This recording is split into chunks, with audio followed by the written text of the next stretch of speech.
السلام علیکم دوستو پاکستان کی تاریخ میں بعض قتل ایسے ہیں جنہوں نے انصاف اور تفتیش کی آنکھوں پر اسرار کے پردے کھینچ دیے۔ پاکستان کی سیاسی زندگی میں بارہا ایسے لمحات آئے جب نامور سیاسی شخصیات کو ذاتی اور سیاسی وجوہات کی بنا پر موت کے گھاٹ اتار دیا گیا، اور ان کی مشکوک اموات کے پس پردہ عناصر کا پتہ نہیں چلایا جا سکا اور نہ ہی ان کے قاتلوں کو گرفتار کر کے سزا دی جا سکی۔ حالانکہ ان کے قتل کی تحقیقات کے لیے بیرونی ممالک کی پولیس سے بھی مدد لی گئی، لیکن کوئی خاطر خواہ فائدہ نہیں ہوا۔ آپ خود اندازہ کر سکتے ہیں کہ جن شخصیات کا قتل ہوا ان کی حیثیت کیا تھی، اور ان کے بعد پاکستان میں سیاسی تنزلی اور عدم مساوات کی کتنی سنگین غلطیاں سرزد ہوتی رہیں۔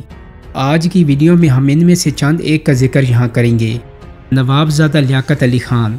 دوستو، قیام پاکستان کے بعد سب سے پہلی سیاسی شخصیت جس کا سیاسی قتل ہوا وہ نوابزادہ لیاقت علی خان کی ہے۔ لیاقت علی خان 1 اکتوبر 1895 کو انڈیا کے مظفر نگر میں پیدا ہوئے۔ نوابزادہ لیاقت علی خان نے جدوجہد پاکستان میں بہت اہم کردار ادا کیا۔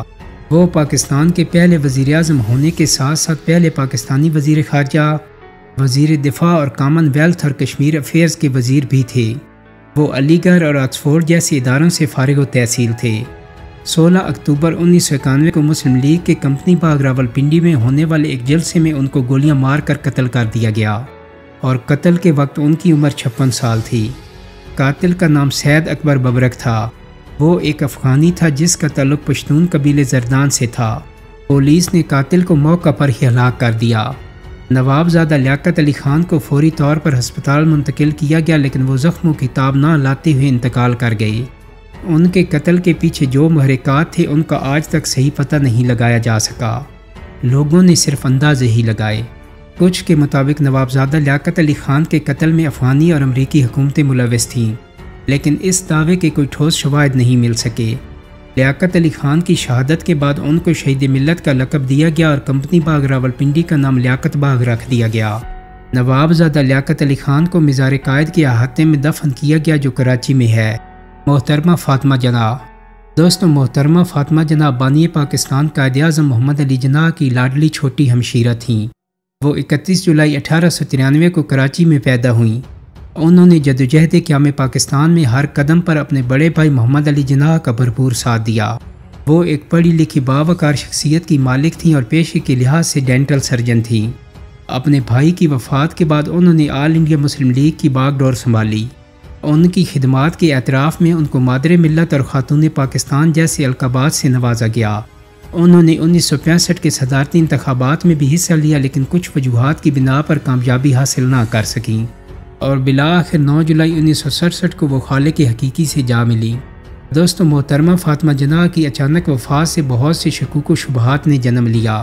حالانکہ سرکاری طور پر یہ اعلان کیا گیا کہ وہ حرکت قلب بند ہونے کی وجہ سے وفات پا گئی ہیں، جبکہ وہ تاحیات کسی قسم کی دل کی بیماری میں مبتلا نہیں تھیں، اور نہ ہی انہیں کوئی اور ایسا مرض لاحق تھا جو ان کی اچانک وفات کا سبب بنتا۔ محترمہ فاطمہ جناح نے اپنی وفات سے چند گھنٹے قبل حیدرآباد کے سابق وزیر اعظم میر لائق علی کی بیٹی کی دعوت ولیمہ میں بھی شرکت کی۔ وہ معمول کے مطابق اپنی خوابگاہ میں سونے کے لیے گئیں، لیکن صبح ان کے کمرے کا دروازہ نہ کھلا تو ان کے ملازمین میں تشویش کی لہر دوڑی۔ انہوں نے لیڈی ہدایت اللہ کو اطلاع دی، جن کے آنے کے بعد فاطمہ جناح کے کمرے کا دروازہ ڈپلیکیٹ چابی سے کھولا گیا، تو محترمہ فاطمہ جناح اپنے بستر پر مردہ حالت میں پائی گئیں اور ڈاکٹروں کی ایک ٹیم نے ان کی موت کی تصدیق کی۔ ان کو غسل دینے والی عورتوں کے بقول ان کے جسم پر زخموں کے واضح نشانات تھے، اور ان کی گردن پر بھی 4 انچ لمبا زخم تھا جس پر ٹانکے لگے ہوئے تھے۔ ان کا پورا جسم سوجا ہوا تھا۔ اس موقع پر کچھ لوگوں نے ان کی وفات کے بارے اپنے شک و شبے کا اظہار کرنے کی کوشش کی، لیکن انہیں چپ کروا دیا گیا۔ بعد ازاں 2003 میں ان کے بھتیجے اکبر پیر بھائی نے بھی ان کی قتل کی سازش کو دوبارہ موضوع بحث لانا چاہا، لیکن کوئی فائدہ نہ ہوا۔ ان کے قاتلوں کا آج تک پتہ نہیں چل سکا کہ قوم کی اس ماں کے ساتھ کس نے گھناؤنا کھیل کھیلا۔ محترمہ فاطمہ جناح کو کراچی میں مزار قائد کے احاطے میں دفنا دیا گیا۔ ذوالفقار علی بھٹو۔ دوستو، ذوالفقار علی بھٹو پاکستان کے چوتھے صدر اور 9ویں وزیر اعظم تھے۔ وہ ایک ایسے مقبول و معروف اور قابل سیاستدان تھے جن کا عدالتی قتل کیا گیا۔ انہوں نے 1967 میں پیپلز پارٹی کی بنیاد رکھی۔ ذوالفقار علی بھٹو کے نمایاں کارناموں میں پاکستان میں نیوکلیر پروگرام کی ابتدا کے ساتھ ساتھ 1973 کا آئین اور شملہ معاہدہ بھی شامل ہیں۔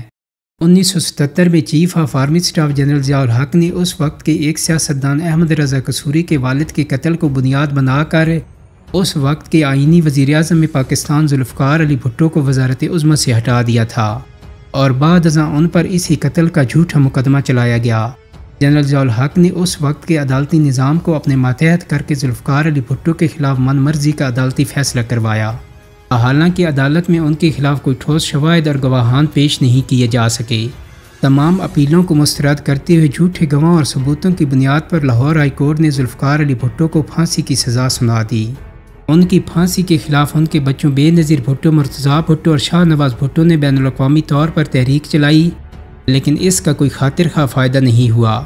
لیبیا کے کرنل قذافی نے جنرل ضیاء الحق کو ذوالفقار علی بھٹو کو لیبیا کو دینے کی آفر بھی کی اور ان کا جہاز ایک ہفتے تک اسلام آباد ایئرپورٹ پر کھڑا رہا، لیکن جنرل ضیاء الحق نے یہ آفر مسترد کر دی اور بالآخر 4 اپریل 1979 کو ذوالفقار علی بھٹو کو سینٹرل جیل راولپنڈی میں پھانسی پر لٹکا دیا گیا۔ میر مرتضیٰ بھٹو۔ دوستو، میر مرتضیٰ بھٹو پاکستان کے سابق وزیر اعظم ذوالفقار علی بھٹو کے بڑے بیٹے تھے۔ انہیں ان کے ساتھیوں کے ہمراہ 20 ستمبر 1996 کو 42 سال کی عمر میں ان کے گھر واقع 70 کلفٹن کے باہر پولیس والوں نے گولیاں مار کر شدید زخمی کر دیا تھا۔ انہیں ہسپتال لے جایا گیا لیکن وہ جانبار نہ ہو سکے۔ ان کے قتل کے بارے سندھ حکومت اور ان کی پارٹی کی الگ الگ آراء سامنے آئیں۔ حکومت سندھ کے مطابق مرتضیٰ بھٹو کی کار کی تلاشی کے دوران پولیس پر حملے میں پہل مرتضیٰ بھٹو کے گارڈز کی طرف سے ہوئی، جس کے نتیجے میں کئی پولیس اہلکار زخمی ہوئے۔ پولیس نے جوابی کارروائی کی، جس کے نتیجے میں مرتضیٰ بھٹو اور ان کے ساتھی خالق حقیقی سے جا ملے، جبکہ مرتضیٰ بھٹو کے قریبی ساتھیوں کے بقول مرتضیٰ بھٹو پولیس افسران سے بات کرنے کے لیے گاڑی سے باہر نکلے ہی تھے کہ پولیس والوں نے فائر کھول دیے، جس کے نتیجے میں مرتضیٰ بھٹو ساتھیوں سمیت جاں بحق ہو گئے۔ بے نظیر بھٹو۔ دوستو، بے نظیر بھٹو کو پاکستان کی 11ویں وزیر اعظم ہونے کے ساتھ ساتھ مسلم ریاست کی پہلی خاتون وزیر اعظم ہونے کا اعزاز بھی حاصل ہے۔ وہ 21 جون 1951 کو کراچی میں پیدا ہوئیں۔ محترمہ بے نظیر بھٹو نے اپنی تعلیم آکسفورڈ اور ہارورڈ جیسے نامور اداروں سے حاصل کی۔ اپنے والد ذوالفقار علی بھٹو کے عدالتی قتل کے بعد انہوں نے پاکستان پیپلز پارٹی کی چیئرپرسن کا منصب سنبھالا اور پیپلز پارٹی کی طرف سے الیکشن لڑتے ہوئے وہ 2 مرتبہ پاکستان کی وزیر اعظم منتخب ہوئیں۔ بے نظیر بھٹو نے 8 سال جلا وطنی میں گزارے اور بالآخر اکتوبر 2007 میں وطن واپس آ گئیں۔ ان کی واپسی پہ ان کے قافلے پہ بم حملہ کیا گیا، جس میں وہ بال بال بچ گئیں، جبکہ ان کے درجنوں کارکن جان کی بازی ہار گئے۔ اس کے بعد بھی بے نظیر بھٹو نے اپنے آپ کو گھر تک محدود نہیں کیا، بلکہ حکومت وقت سے اپنی سیکیورٹی کا انتظام کرنے کی درخواست کی، لیکن انہیں خاطر خواہ سیکیورٹی فراہم نہیں کی گئی اور تمام خدشات و دھمکیوں کے باوجود انہوں نے 27 دسمبر 2007 کو لیاقت باغ راولپنڈی میں پارٹی جلسہ کیا۔ اسی جلسے سے واپسی پر محترمہ بے نظیر بھٹو کو گولیاں مار کر شدید زخمی کر دیا گیا۔ انہیں فوری طور پر راولپنڈی کے جنرل ہسپتال لے جایا گیا، لیکن وہ جان بر نہ ہو سکیں۔ انہیں ان کے آبائی گاؤں گڑھی خدا بخش میں ان کے آبائی قبرستان میں اپنے والد کے پہلو میں دفنایا گیا۔ القاعدہ کے کمانڈر مصطفیٰ الجزید نے ان کے قتل کی ذمہ داری قبول کی۔ ان کے قتل کی تحقیقات کے لیے کئی کمیٹیاں بنائی گئیں، یہاں تک کہ سکاٹ لینڈ یارڈ نے بھی ان کے قتل کی تحقیقات کیں، لیکن اب تک ان کے قاتلوں کو گرفتار نہیں کیا جا سکا اور نہ ہی ان کے قتل کے پیچھے محرکات کا صحیح اندازہ لگایا جا سکا۔ حکیم محمد سعید۔ دوستو، حکیم محمد سعید پاکستان کے صوبہ سندھ کے گورنر ہونے کے ساتھ ساتھ ایک مشہور طبی ماہر، صوفی اور سکالر بھی تھے۔ وہ 20 جنوری 1920 کو نیو دہلی میں پیدا ہوئے۔ وہ دہلی یونیورسٹی اور قاہرہ کی انقرہ یونیورسٹی کے فارغ التحصیل تھے۔ 1948 میں انہوں نے ہمدرد لیبارٹریز نامی ایک ادارے کی بنیاد رکھی، جو آج پاکستان میں یونانی ادویات بنانے والا واحد بڑا ادارہ ہے۔ حکیم محمد سعید نے طب، فلسفی، سائنس، صحت، مذہب، قدرتی علاج اور ادب جیسے موضوعات پر تقریباً 200 کتابیں تحریر کیں۔ 17 اکتوبر 1998 کو جب وہ ہمدرد لیبارٹریز میں منعقدہ ایک طبی تجربے میں شرکت کرنے جا رہے تھے تو ایک مسلح گروہ نے انہیں راستے ہی میں گولیاں مار کر قتل کر دیا۔ ان کے قاتلوں کو DIG فاروق امین قریشی نے گرفتار کیا، جو اس وقت CCPO کراچی تھے۔ 26 اپریل 2014 کو انسداد دہشت گردی کی عدالت نے ملزمان کو پھانسی کی سزا سنائی۔